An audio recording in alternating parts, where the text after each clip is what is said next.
வணக்கம் நண்பர்களே, வாங்க நாம இன்னைக்கு சர்க்கரை பொங்கல் எப்படி செய்யலான்னு பார்க்கலாம்.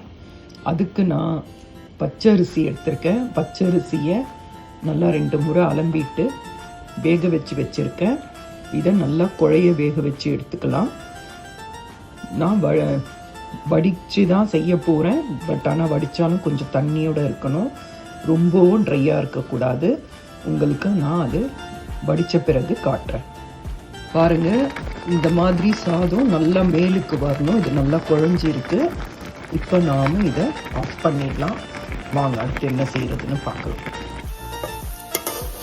சக்கரை பொங்கலுக்கு நான் முந்திரியும் திராட்சையும் நெய்யில் வறுத்து எடுத்துக்கிறேங்க.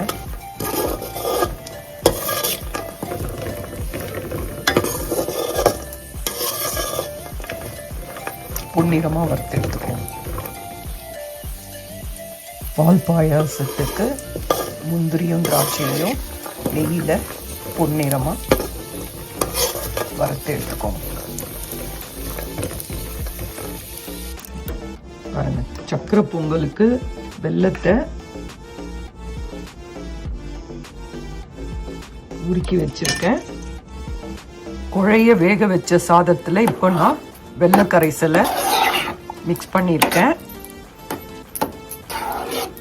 இன்னும் தேவைப்பட்டால் இன்னும் கொஞ்சம் வெள்ளை கரைசலை விட்டுப்பேன். இப்போ நான் 1 டீஸ்பூன் இல்லைன்னா 2 டீஸ்பூன் வேக வச்ச பச்சைப்பருப்பு அதையும் இதில் ஆட் பண்ணுறேன்.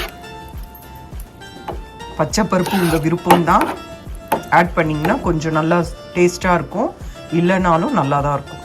இப்போ பாருங்கள், இதோட நான் பச்சைப்பருப்பை ஆட் பண்ணியிருக்கேன்.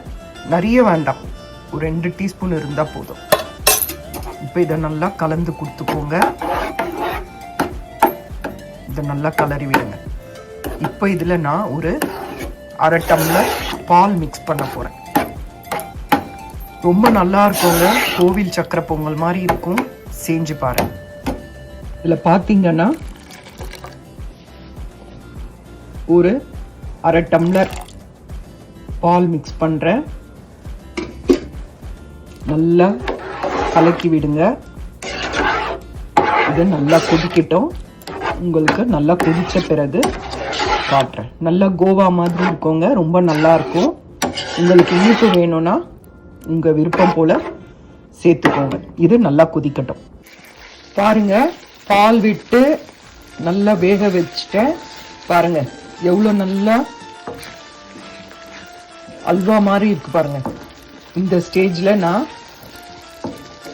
நெய்யில் முந்திரி பருப்பை விட்டு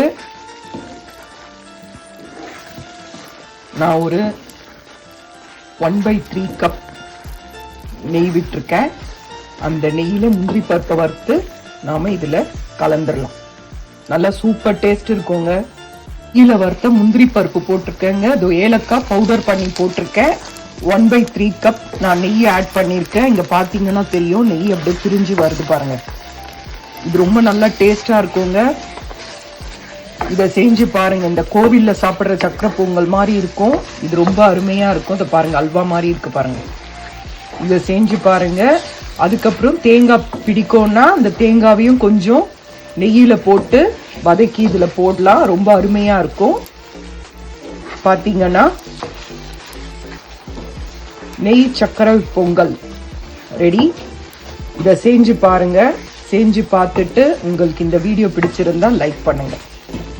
உங்களுக்கு இப்போ பார்த்தீங்கனாலே தெரியும் எவ்வளோ நல்லா இருக்கு பாருங்க.